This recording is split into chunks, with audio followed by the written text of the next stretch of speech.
Okay.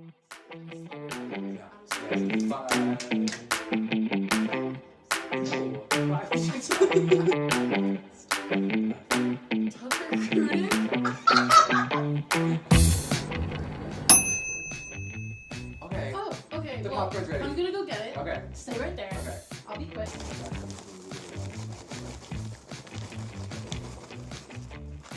Oh my god, Sam, it's ready. Gigi, come on, it's starting.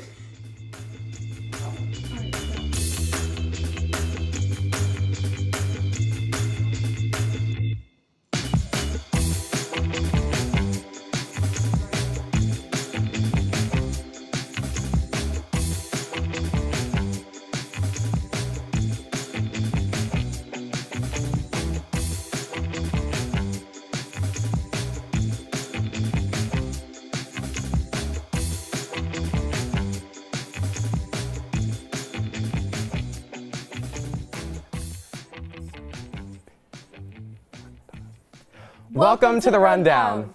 I'm Gigi Lujan. I'm one of your hosts for tonight's show. I'm a sophomore journalism major with a minor in leadership management. And I've worked on a few shows for the Emerson Channel. I've worked for Good Morning Emerson last season and was a host for last season's Backyard Boston and last season of Extra Emerson from Emerson Independent Video. Yeah, and I'm Sam Lawrence. I'm also a sophomore journalism major, and for the past 3 semesters, I've served as the entertainment correspondent for Good Morning Emerson. I've hosted a few different shows on the Emerson Channel, including Backyard Boston and The Spotlight, and I'm also a red carpet host for the EVVY Awards. Now that you guys know a little bit about us, let us introduce you to The Rundown. That's right, Sam. Tonight we're going to be talking to students from some of Emerson's leading broadcast organizations. Yeah, we have live interviews, fun segments, set walkthroughs, and behind-the-scenes content from some of the most anticipated projects of the semester. And clearly, Sam and I are ready to watch everything that these orgs have been working on. Yeah, and we're going to take you guys with us throughout the whole experience. That's right. But real talk, it's getting warmer out, and I cannot wait for a good summer movie night. Me too. And luckily, we have everything we need right here to kick back and enjoy the show. We've transformed the Vindabona television studios into a fun slumber party house. You guys, we have vintage popcorn containers, movie posters from our very own Emerson projects, and cozy chairs. Honestly, Sam, what more could we need? I don't know. I wanted to ask you, what is your go-to slumber party movie night, summer, you know? My friends and I love a good slasher movie, like a scary movie, like Scream, Halloween. I know you don't like scary movies, but we get into them. Absolutely not. We also like 90s movies, like rom-coms. Clueless is my all-time absolute fave. What about you, though? Clueless is a good one. I also love rom-com movies, but it honestly really depends on who you're watching it with. That's very true. Me and my friends love to watch Disney movies. I absolutely love Moana. I could talk for years for it. Have you seen the second one? I have. I recently did see it. Yeah. Oh, that's good. I haven't seen it yet, but I'll see it after this. Perfect. Well, here at Emerson, we have the next generation of filmmakers, actors, and producers ready to show off what they've been working on. Okay, but first, we have a student org that highlights us a wide variety of broadcast news each week. WEBN produces general news shows, sports shows, political shows, entertainment shows, special segments, live specials, and so much more. We are now going to send it over to one of WEBN's news directors, Faith Pinnell.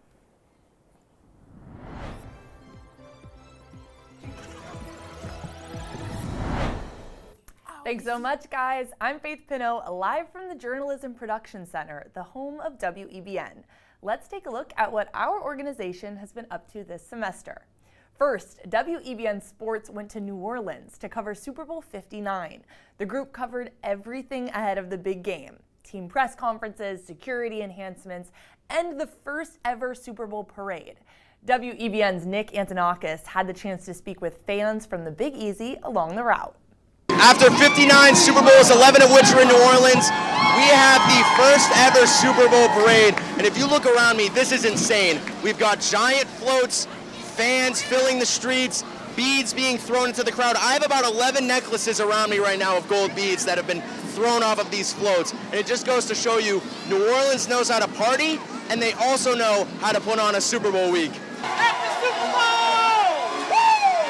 It's no coincidence that the first ever Super Bowl parade is happening in a city like New Orleans. They're party professionals thanks to their world-famous Mardi Gras celebrations, and NOLA made sure to add their own twist to the debut Super Bowl parade. Raina Cligginsmith is a teacher in the city and says the parade is about celebrating the diverse community. Being here in the city, I feel like we're such a melting pot here in New Orleans, and so I think it's so wonderful when everybody can come across the country and see what New Orleans has to offer, especially as far as parades go. New Orleans is the place for parades. The parade took inspiration from the Mardi Gras costumes and floats. Louisiana natives like Lucy Ogeron, who drove 45 minutes to make it to the event, says it's a New Orleans staple. Everywhere else around the world, it's a Tuesday, but Mardi Gras Day in Louisiana is a national holiday. And like Mardi Gras, there was sure a lot of bead throwing, bands playing, and even some Eagles fans screaming. Even with all the celebrations, the recent tragedy in New Orleans was on the minds of many, including Kelly White, who lives in the area. On January 1st, a man drove a truck through Bourbon Street in the French Quarter, killing 14 and injuring nearly 60 in the terror attack. I think that New Orleans could use a positive boost right about now. And the parade gave people that boost. The bubbling resilience of the city wiped away the feelings of stress and grief and replaced them with joy. Ingrid Green sees it as an opportunity to unite people beyond the borders of Louisiana. When you hear tragic events and then you have something like the Super Bowl come to New Orleans and you have people from all over gathering and having a good time, that lets you know that terrible things don't stop life. From New Orleans, Nick Antonakis, WEBN Sports. WEBN's entertainment team just returned from South by Southwest. They were down in Austin, Texas for the annual conference, which brings together music, film, and tons of other media. Reporter Peyton Kavanaugh went to an interactive installation from Change the Ref. The advocacy group aims to raise awareness about mass shootings and put an end to gun violence. Here's the story. You know, you can feel the sweetness, you can feel the bitter part of the story because it's bitter, but at the same time it gives you that peace when you see all the, the surroundings. This bus behind me has seen multiple parts of the country, bringing an impactful story of tragedy, hope, and resilience to the hearts and homes of American people. Change the Ref is a nonprofit dedicated to changing society's response to gun violence. Founded by Manuel and Patricia Oliver after losing their son Joaquin in the 2018 Parkland shooting, they've traveled the country for the past 2 years, turning grief into action. Partnering with Lush at South by Southwest, they created Bloom a New Day, an interactive installation that confronts the reality of gun violence in a powerful way.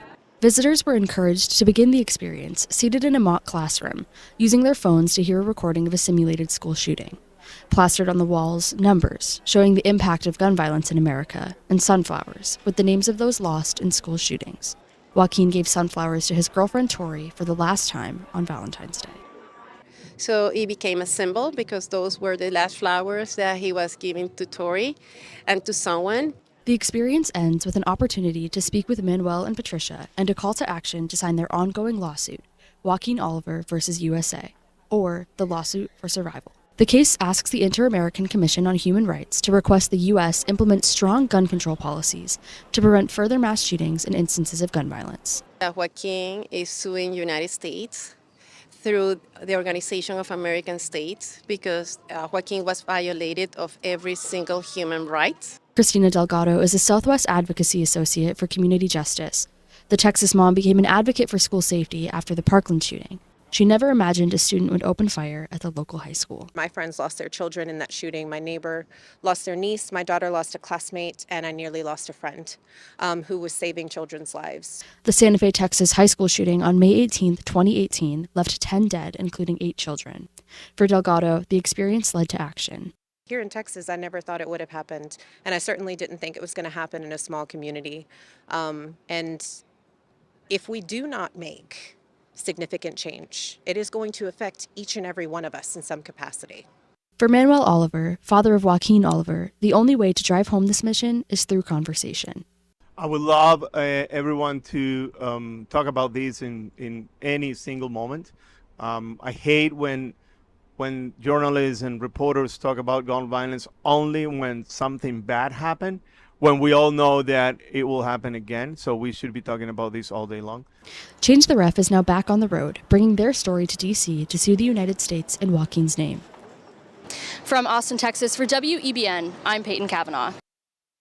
When we come back, hear about WEBN's top 5 moments of 2025 and what to expect from our journalists in 2026.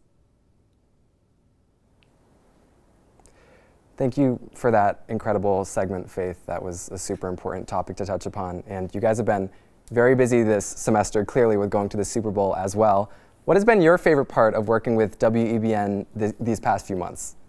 I mean, well, I was on the Super Bowl trip, so I would be remiss if I didn't say that that was my absolute favorite part. But I think just winding down, getting ready to graduate, being able to see so many new students and all of their growth starting in the fall and now it being the spring, it's just been incredible. Being a student leader is fun, but it's especially rewarding when you see that there's really good work coming out of it. I'm sure. I see that too, doing WEBN, seeing all the kids doing that. And you said it yourself, you're graduating this semester. What do you hope for the future of WEBN? Oh gosh, I hope it just gets bigger. I hope that people continue to take cameras out and do projects that they're passionate about, and people see it as a resource and something fun, like it's been for me for so many years. So I just hope it continues to grow. Yeah, thank you so much for talking with us tonight, Faith. It's been such a pleasure to work with you on Good Morning Emerson, and I can't wait to see what you do next. Hey, we're going to talk again soon. All right. Bye. Well, now we're going to send it over to Gigi, who has an exciting interview with Emerson Channel Sports. Thanks, Sam. I'm here in the Bobby Brown and Stephen Plofker gym with the amazing Evan Sherrard. If you guys don't know who Evan is, he is the director of Emerson Channel Sports. Evan, how are you doing? I'm doing great. How are you, Gigi? I'm good. My day's been good. Very chill day. I'm excited to be talking about ECS. Yes, let's do it. Yeah, so let's get right into it. So my first question is, how does ECS operate? What are the positions you guys offer to students? All right. Well, ECS is always a rolling hiring student organization, and what that means is we hire through, right now we hire through Google Forms for every single game that we broadcast. So we always do live sports broadcasting of all Emerson home games that we can get to, and the positions include commentators from play-by-play, color, analysis, reporters, and then from the talent side, moving to the sidelines, we have the camera operators. Usually we'll run about 3 to 4, depending on how many people sign up. And then up in the control room, if you can see it way back there. If not, then you can't. But that's upstairs. We will have a technical director, a replay operator, an audio engineer, a graphics operator, and sometimes we'll even have a director if you come in with a plan that you want to have. It is a really great opportunity to get live broadcast experience. And it's really meant to be there for people to get experience, whether they know that this is exactly what they want to do with the rest of their lives, or they're like, I've never been on a live broadcast before. What are sports all about? Either way, you have a spot right here. Yeah, of course. I wanted to ask you, what is your day-to-day life as a director? I know it's a big role for you. Yeah. Well, I usually like to say that the only difference between producing something and being the director of the organization is the buck stops with you when you're the director. So for me, the only difference between when I was a producer of ECS and now being the director is when things go wrong, I am the one responsible for making sure that everything is going properly. And if something does go wrong, I take responsibility for that. But with that being said, the day-to-day looks like everything from making spotting boards for our broadcasters to developing graphics pretty much live during the games to running around and having to solve any problems. I think you'll hear from most producers of any TV or broadcast that we're just here to put out the fires, and hopefully you can get to the point where the people who are working the games and are there for the volunteer experience are able to do their thing, and then what I'm doing is I'm sprinting around in a white t-shirt, a backwards baseball cap, and black sneakers, just like sweating beyond belief, running down and trying to go, okay, so the camera's not turning on. Why is that so? And then that's what I'm trying to figure out. That's what it looks like on a game day. And then in between, again, like prepping for all the games, making sure that we're crewing these things in time, making sure that I'm communicating not only with our volunteers and our email list, but also with our producers, and making sure that everybody feels comfortable and that things are operating the way that everybody feels is good for them. Yeah, it looks like a very stressful job, and you kind of keep it chill while you're broadcasting live. So I assume it's very difficult, but I know you got it under control. I wanted to ask, for those people who do want to be directors in the future of ECS, how did you get to direct at ECS? Like, what did you do? Yeah, so my freshman year, I started with ECS second semester. And my dream since I was like 10 was to be a professional play-by-play commentator.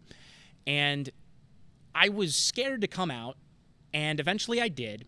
I did color commentary for my first ever broadcast. I volunteered for everything, came out, did that, and was like, yeah, that was really fun. Turns out that I didn't really have anything to be afraid of. It was a really welcoming environment. The director before me was Max Levy, and right now, our next director of sports broadcasting is currently right up there. You're going to have to find out who when that's all finalized, but watch out for it. Also, I just started applying for every single position, every game that I was available for on these Google forms. So, yes, I wanted to be a play-by-play commentator, but I knew that that was the most sought-after position on broadcasts. So I was like, okay, if I want to get the most experience I can, and I want to become as well-rounded as a broadcaster as I can, I really need to get this experience hands-on, just doing it. I don't care if I don't know anything. I'll learn by doing. That's what I did, and I did it for 2.5 years. I got to know the producers and the sports director well enough that eventually when they were graduating, it was like, okay, who else but me to fill up the role, because I was here as much as I could be. I definitely put in more time with Emerson Channel Sports than I did with any other broadcasting organization and any other organization at Emerson. So that's what got me where I am now, and it really was just through sheer, I'm going to go out and do whatever I need to do to get the experience, and I'll go wherever they want me. That got me the well-rounded experience of knowing how to set up all the audio, knowing how to set up the cameras, knowing how to camera operate, knowing how to direct, knowing how to use the switcher, knowing how to use everything technically, and then also getting the experience in front of the camera to the point where, yes, now I'm the sports director, and this is my last semester.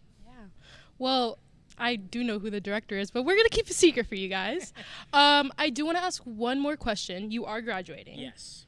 Congratulations, first of all. I do want to ask, what was your favorite memory? Oh my at gosh. ECS? Okay, there are a few. One, and I'll keep this quick. One, first ever soccer game I called went to penalty kicks, and Emerson men's soccer won their first ever playoff game by the opposing team hitting the crossbar. It goes out. Everybody storms the field. Emerson on to Babson. I lose my voice calling the game. It was an incredible finish. And then this year, Bri Frangillo scored 44 points, a school record and a career high. And Emerson came back from down what I think was 17+ against Coast Guard. Unbelievable way to win a game. Bri Frangillo, the best Emerson athlete I've ever seen. That's all I've got. Unbelievable. Well, thank you so much, Evan, for everything you do here. Congratulations once again. And we'll be back right after the short break.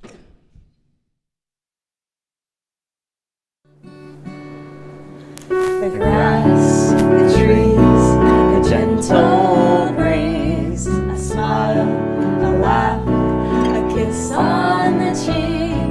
Sing with the wind, then sing with me, a symphony so unique.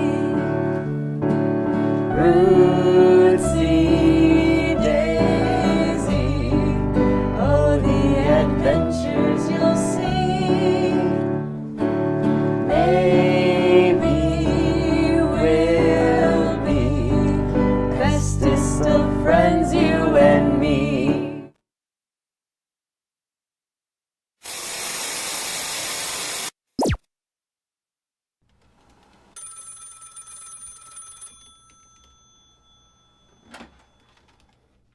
Douchebag Hotline, this is Sloan.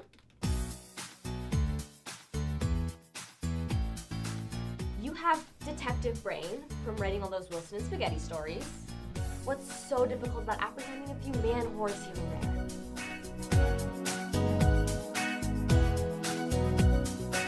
You guys are really doing the work that needs to be done for like feminism. I know. You know. If you wanna be my lover, you gotta get with my friends. Make it last forever. Okay, let's do this. If you wanna be my lover,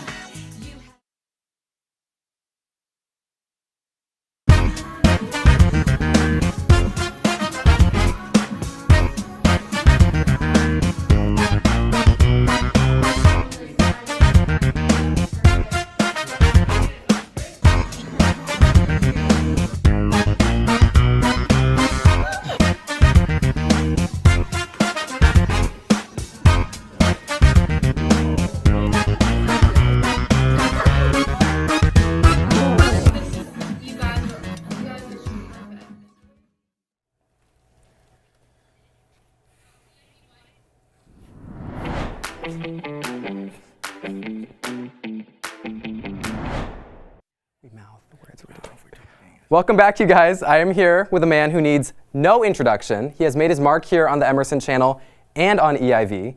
He's a stunt coordinator, director, producer, and comedian. I'm talking about the one and only Sam Rico.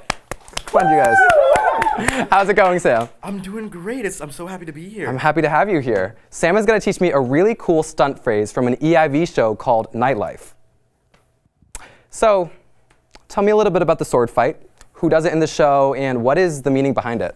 Right, so in Nightlife, this sword fight is performed by the two kings. It's the final sword fight, so it's very dramatic. It's a very big deal. King Tom and King Edward, finally they come face to face on the battlefield, and they must decide who's better once and for all. Wow, that is very exciting. Well, I can't wait to get started with performing it, but helping me perform it is stunt actor Josh Garrison.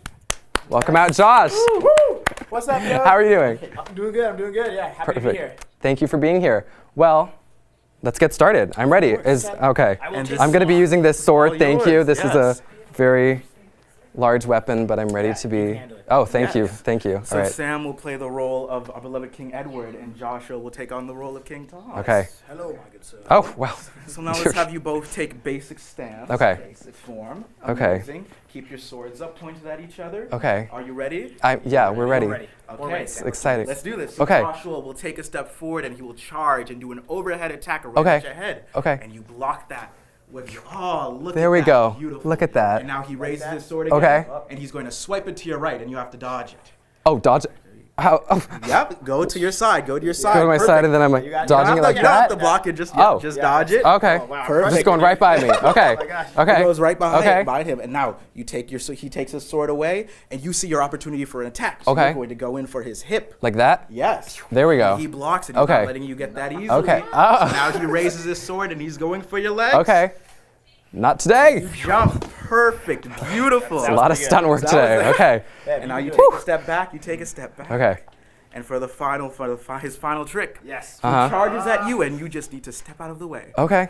Yep. And he charges, and he goes. Oh, no. And now he's gone. Offset and look at that. The victor. How exciting is that? Yeah. Thank you guys for teaching me. Of course, yeah. Good time. That was great. That was amazing. If it was a real battle, I would have crushed you, dude. Oh, all right. Well, let's see. Should we get through it? Should we do like a full performance of it really quick? Okay. Yeah. Okay, wait. I'm trying to remember. All right, here we go. This is the moment we've all been waiting for. Okay. All right. Beautiful. All right. Oh, come on. Slash. Yeah. Perfect. There we go. Okay. Yep.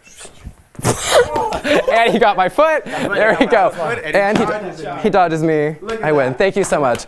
Well, as much fun as it was to learn sword fighting from both of you, I think it's time we let the professionals do it. Take a look at this. Brother, this is between you and me. I couldn't agree more.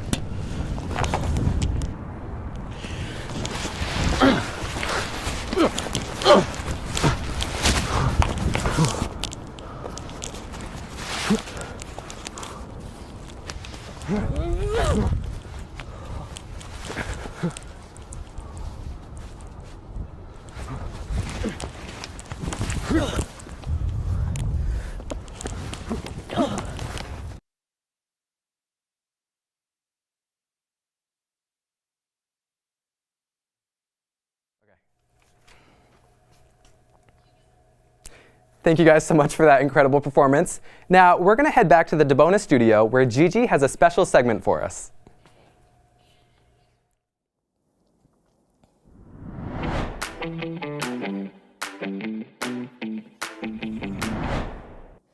Thanks, Sam. Tonight I have a very special guest. We're diving behind the scenes, literally, to a brand new short film titled Behind the Scenes. It's a sharp, funny short film about a rookie BTS photographer trapped on a chaotic college set with a nightmare director. Here to unpack it all, here is Brady Smith, the director. Hey. How are you doing? Good, how are you? I'm good. So I know you're the director, so you didn't write it. We talked about this recently. But my question for you was, what was your motivation for bringing behind the scenes to life? Like, what was the easiest thing to do while you were on set, and like what was the hardest thing, like the biggest challenge? Yeah, definitely. So I'm a huge mockumentary like sitcom fan, and our vice president Omar, he wrote the script, and when he like pitched the idea about a mockumentary about a college short film, I was so excited about it. Like I really wanted to be a part of it, so I went out to direct. And the hardest part was definitely like, so we were doing a film inside a film inside a film, kind of. We start off in the fake movie that they're making, and then we switch to like the mockumentary style. So there was very little places to like hide kind of your real crew on set compared to like our fake crew. So there's a lot of parts where like our sound recordist is just like in the shots as their crew, but he's really recording our sound for like the actual movie. So it was really cool to like play around with that, but it was definitely hard to hide your real crew on that set. Yeah. No, it looks so cool. Like I love mockumentaries. Like I haven't finished like The Office. Again. Yeah. I'm meaning to finish it, but it's like not on Netflix anywhere. But okay, back to us. Right. Tell me about like working with your crew. Like you've got Ella, who's this overwhelmed like BTS photographer. Then you have Claire, who's the anxious assistant director, and then you got Julie. Like how did you create such a dynamic group with all of them? Yeah, we had such a talented cast and crew who came out. And obviously like you can only work so much in rehearsals and everything. I think it was so exciting to see our cast when we actually got to the Paramount soundstage, like that's where we shot. And being on that set, like we had Sandra, who played our DP, in our cast. She was like actually on a dolly with a fake camera and able to like be pushed around by her fake AC. And we had like a director's chair, and Clementine, who was playing our AD, was using like real schedules that we were using. So it was really fun for them to like play around with these roles and like use actual equipment while we were on set. Okay, yeah. Yeah. That looks so convenient, like having It was, you know, yeah. we just like when we were doing like PD, we were like, okay, we need fake equipment and we need real equipment, and it was really cool. And it looks so convenient. Yeah, like, convenient and like so you're saving money. And it looked really realistic because it was all real. Yeah. Yeah. I'm so excited to watch it. But another question I had was, what was your favorite thing working with NBS? Because it was part of NBS. You guys did it in the studio. Yeah. What was your favorite thing about it? Yeah, so I'm on the NBS board, and basically like the board is all part of the fall and spring projects. So that means you like have a good support system of having the whole board work as your key crew for these projects. And then something really cool that NBS does too is we have shadow positions as part of like our hiring.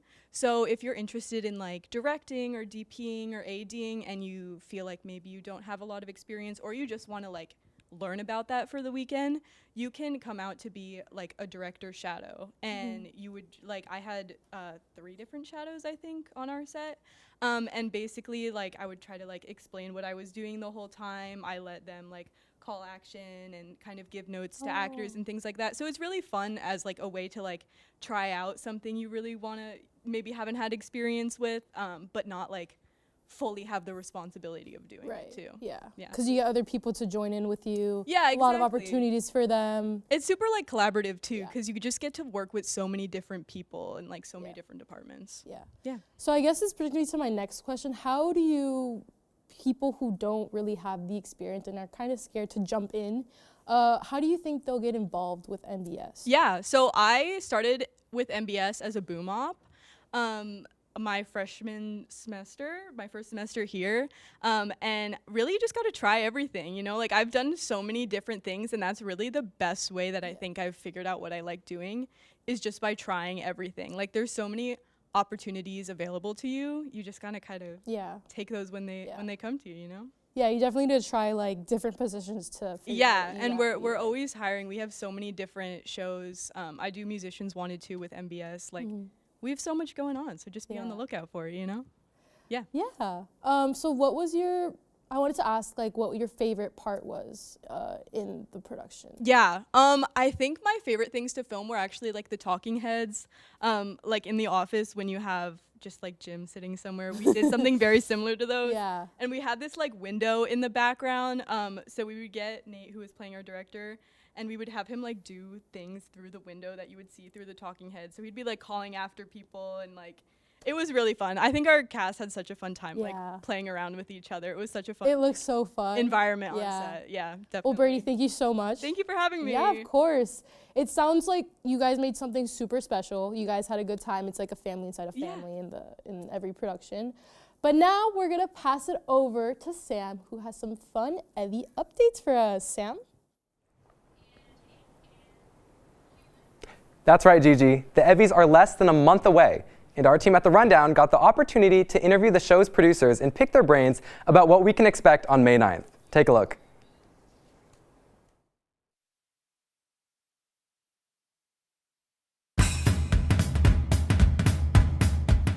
What is your name and what do you do for the Evvys? Hi, my name is Madeline Harger. My name is Ben Clark. My name is Oliver. My name is Nicole Voda. And I'm Maddie Wright. And I'm the content producer for the Evvys. I am the technical producer of the 44th Annual EVVY Awards. I'm the logistics producer for the Evvys. I am one of the aesthetics producers for this year's Evvys. And I'm the other aesthetics producer. How long have you been working for the Evvys? I have been working for the Evvys. This is my third year. So my freshman year, I was the assistant to the technical executive producer. Then I was lucky enough to get the opportunity my sophomore year to technical produce the 43rd Annual EVVY Awards, and then I was lucky enough to be brought back and do it again, and I'm here doing the same thing for the 44th. This is my third year working on the Evvys. I worked on EVVY 42 and EVVY 43 as an ASM, and we started end of last school year as producers. Yeah, this is my first year doing the Evvys, but I'm having a great time. Do you feel that the Evvys has prepared you for what you want to do after graduation, and if so, how? I do think that the Evvys has prepared me, specifically in my job last year, because I was the production supervisor, and live events and live television is something I really want to get into. So, like, using the rundown from the Oscars, like that's based on the Oscars, is such a cool experience to have, and I think that like that will help me be able to read rundowns in the future. And then also just as the content producer, like having to manage so many people, like I think that's such a good skill to have in life, so I think the Evvys has helped me a lot. I do feel as though it's prepared me for post-Emerson. It's given me a lot of experience on working on a larger scaled show, as well as communicating with a large team of people, both people working on the show and external people like sponsors, judges, presenters, people like that. What are you most excited about when it comes to this year's Evvys? This year for the Evvys, I'm actually really excited that we're doing both shows in the Madge. It's a great opportunity. Previously, if people don't know what we've done, our gala show, which is some of the awards, which is in the basement of LB in those theaters, and then we've done the Madge show where we've done the other awards. It's just going to be really exciting to give everybody the opportunity to collectively, no matter what award you're there for, go up on the Madge stage and kind of like accept awards, which is really cool. And just like, you know, the more awards that we have there, the more people that will be there, the more energy, the more hype. So I'm really excited to see how that's going to turn out. I think I'm most excited to have that first moment where everyone's able to go in and see the lights and the set for the first time and kind of see everything come together on that first day. Do you have a favorite Evvys memory? I think my favorite Evvys memory from last year, because it was my first year working with like the whole team and being there for Evvys week. And I was working a lot with the tech team, and we would like go out to dinner after our long day of like working and coiling wires and all that stuff, and that was like one of the best moments I remember. My favorite memory of the Evvys is from last year, from EVVY 43. I was watching from backstage, and a presenter was late for her entrance. She was nowhere to be found in the Majestic. And her award was coming up in a minute, 30 seconds, 15 seconds, and I got to watch the stage management team, stage manager Ethan and Mac Medeiros, ASM, problem solve so quickly in that moment, and it really represented what I love about the Evvys, which is just the real world experience that you gain and the real setting that you're put in, which is the live show environment. So I got to see that happen sort of firsthand. I remember my freshman year, I was the assistant to the tech producer at the time, and I was working really closely with the tech managers during that EVVY 42. And I remember having the opportunity, they didn't have room in the control room, so I got to sit, we have a camera platform in the back of the house, and I got to sit up and have like this really elevated view of like the whole entire stage and see the whole show. And I just distinctly remember the show starting and like actually like getting chills and like how like excited the whole entire crowd was and like how just like high energy and like cool it was. Because you spend a lot of time, you spend the whole year just kind of talking about it, And then when it finally happens and it was my first Evvys, I was like, wow, this is like actually really exciting. And I just vividly remember like being up on that platform and like watching the broadcast on the screen and like seeing the actual show happen. It was crazy. And so, yeah. Sam, can we talk about how trailers are like the perfect way to hype up a movie?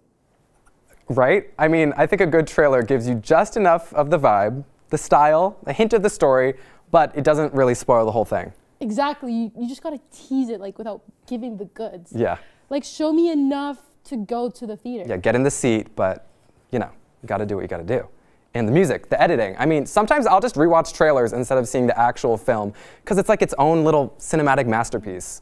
Gigi, what's your favorite trailer you've ever seen? Like what from the past has gotten you so hyped for a movie? You know, those films that like they got you hyped for the movie and then you see the movie and then you're like, oh. Oh. Though I can name so much. I can name the Five Nights at Freddy one, the Minecraft one. Okay. I don't know how many of us had high expectations for Five Nights at Freddy's, but yeah, that's okay. I like the Star Wars movies, like the trailers with like the Lucasfilm banner that comes up and like the stars opening it. It's always a good time, and I hope they make more Star Wars movies soon. That's my plug for that. But you know what? Other trailers are also really good. Our very own student-produced trailers here at Emerson. Absolutely. And speaking of which, let's take a look at one of them.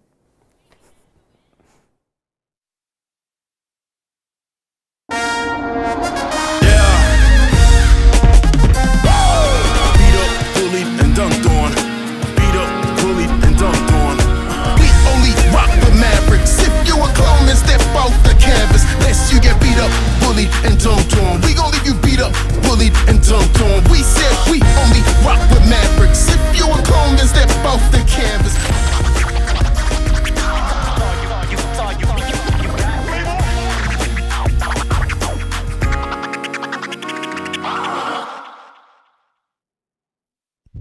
I don't know, you make me nervous. Oh, I don't really get close to people. Why not? Because people always leave. Are you happy? Why wouldn't I be happy?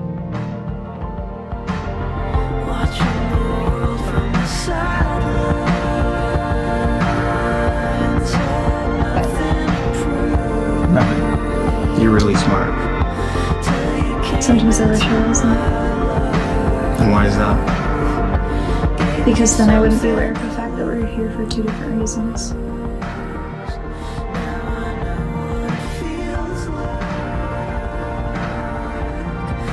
That was a long time ago. Feels like yesterday.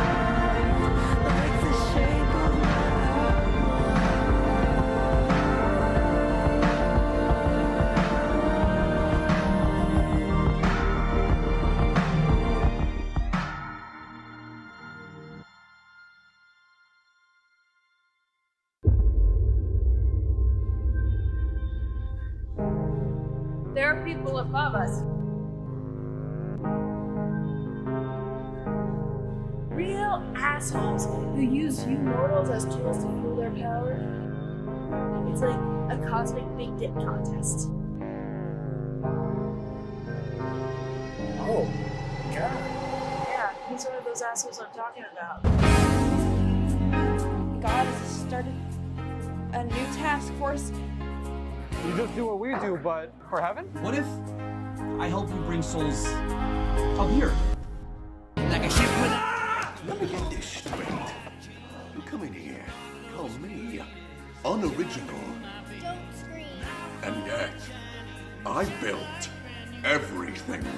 behind me, my troubles will be few. This is my favorite crunch munchers. Come here, come here, come in. Make yourselves at home, you rascals. Right on in. Grim, get that marker out your nose!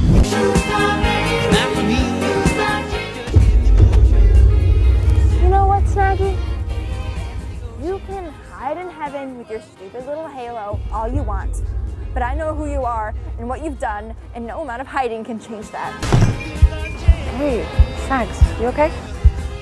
You're a good person.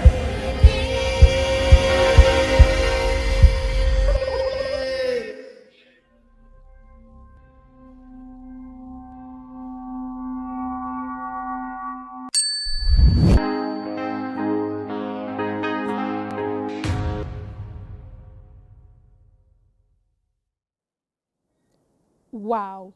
If those trailers got you even half as hyped as they got me, you're in for an amazing time.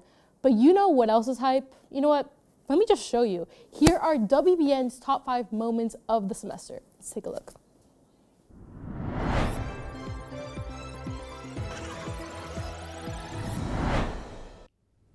Thanks, guys. Yes, there's a lot to be hype about when it comes to WEBN's semester. Here are the top 5 moments of 2025.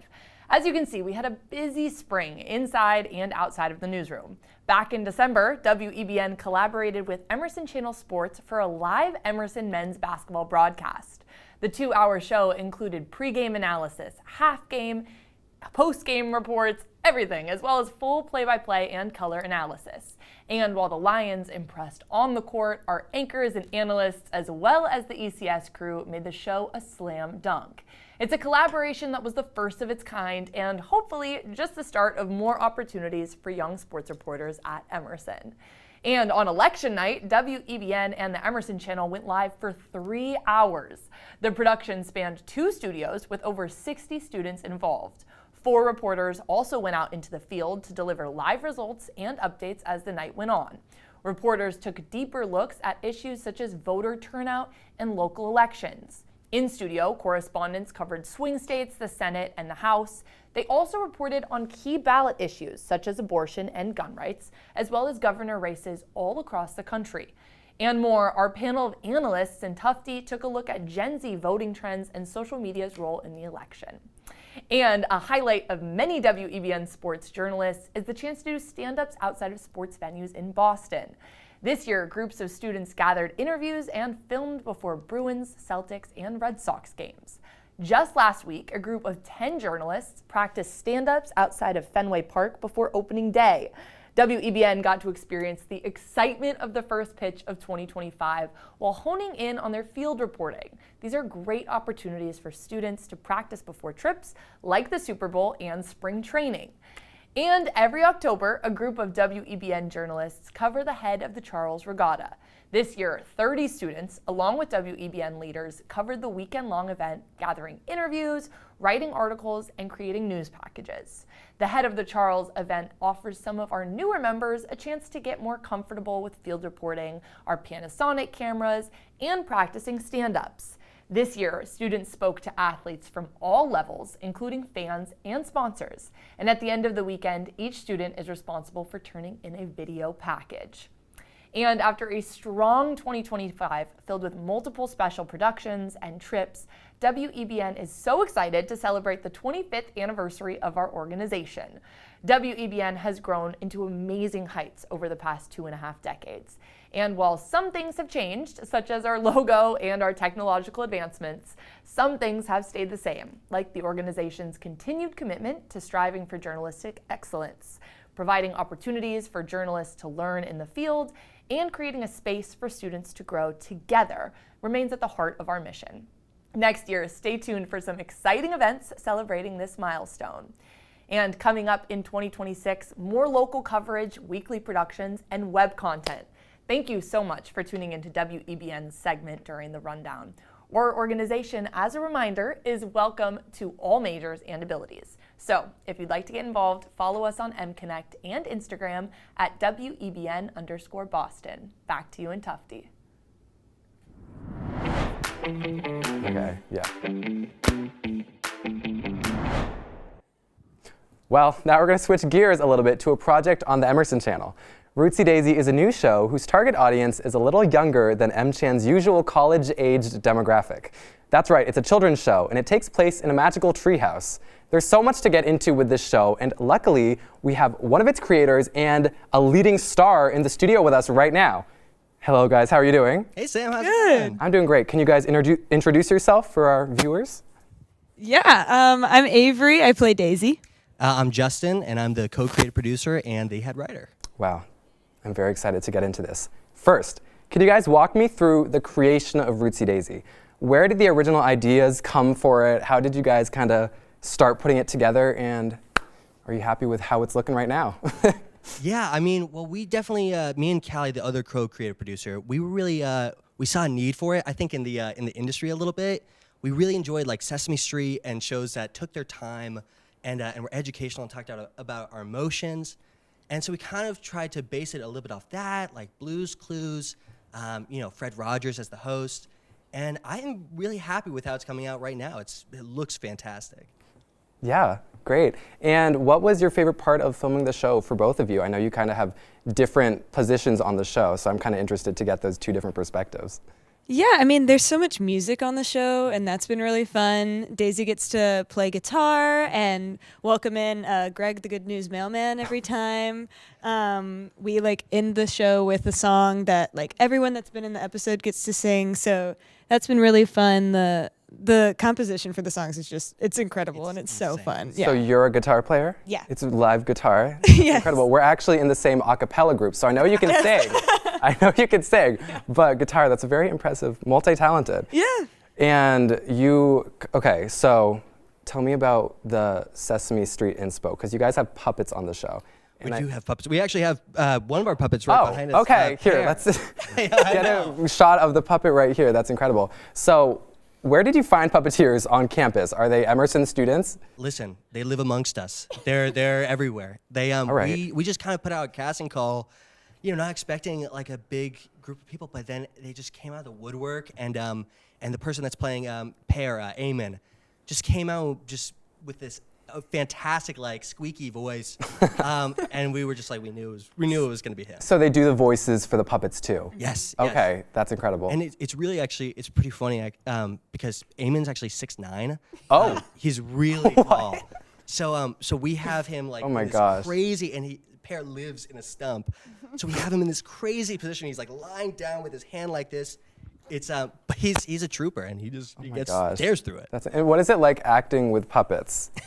Is it? Have you acted with real people? So yeah, okay. It's a good mix. It's very different especially because Eamon has really had to work on making sure that Pear is looking the right way. It's very hard because he's laying kind of backwards in the whole thing. But it's been really fun. It's been very new because usually with theater acting, that's usually what I'm doing, and they're right there with me. So it's been really fun. But the way that the kids show is set up, it feels so right for the show. I think kids are really gonna love it. Pear's just so fun and sweet. It's great. That's so sweet. And why do you think puppets are a good way of communicating with younger audiences? What is it about having a fabric creature talking to you that gets it? I think it's a great question. I think that it helps just explore the creativity for sure. I mean, that's one of the reasons I so want to write a kid show, is that there's no real limits on who can live in this world and what it's about. So I think kids can identify with it a little bit more than if it was all live action with real actors. Is that with the puppets, it feels like it's more of a game instead of not so much an educational thrown at them experience. That's very true. Well, it's a children's show, and I feel like it's kind of the elephant in the room that we're college students. So why did you feel like it was important to create a children's show for the Emerson Channel? I mean, yeah, I think that there was definitely a niche that wasn't being hit specifically in the Emerson Channel, and we just kind of saw that, and it's what Emerson does so well is explore some of these really dramatic themes through a lot of the projects, but I think also just it's important to explore the other side of it and just have fun with with what we do and explore our creativity and really dive into it. Yeah, great. Thank you guys so much that's all the time we have, but thank you for talking with me and telling me about this show. We actually have a sneak peek at the set of Rootsy Daisy with the Rundown's own correspondent, Reed Atherton. We're here on the set of Rootsy Daisy, Emerson Channel's kids show this semester, and oh my gosh, look at this fabulous set. I literally walked in and was stunned. It's so beautiful, it's nature themed, it's so colorful and lifelike and something totally different from kids TV today. Rootsy Daisy is absolutely wonderful. It's a lot different from other things I've directed, even in studio. Firstly, we are Emerson's first children's show, and it's absolutely amazing. And not only that, we are both an in-studio live show, and we have a mix of animation, 2D animation, and as our sets are really elaborate, and we're not live, So we get the benefit of working like shows like Sesame Street, where we're able to really format a narrative within our set and transport people to different locations to tell different stories, all within this one location, and it's really great.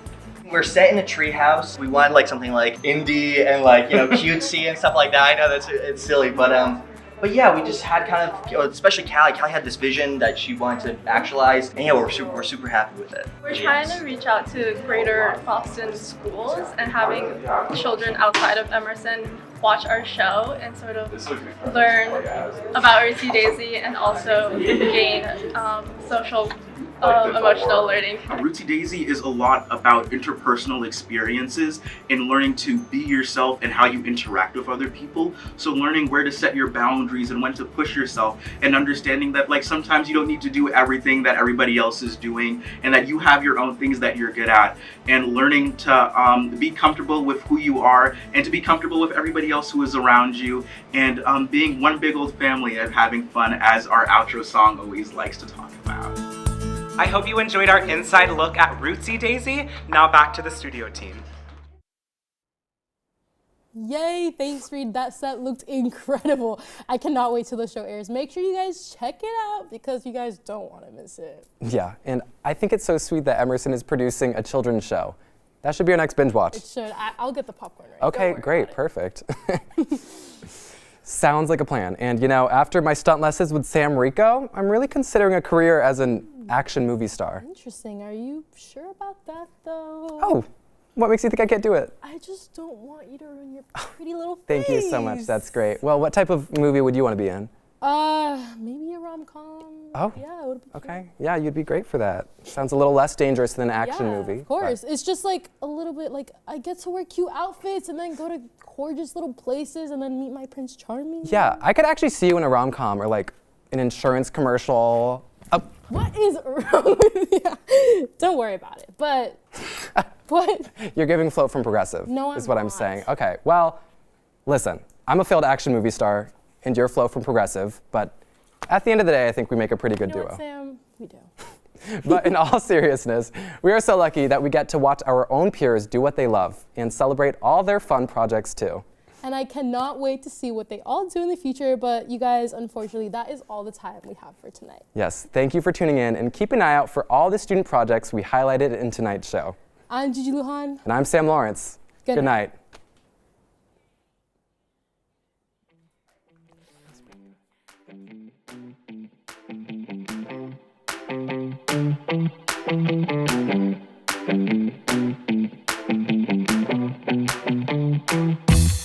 Thank you.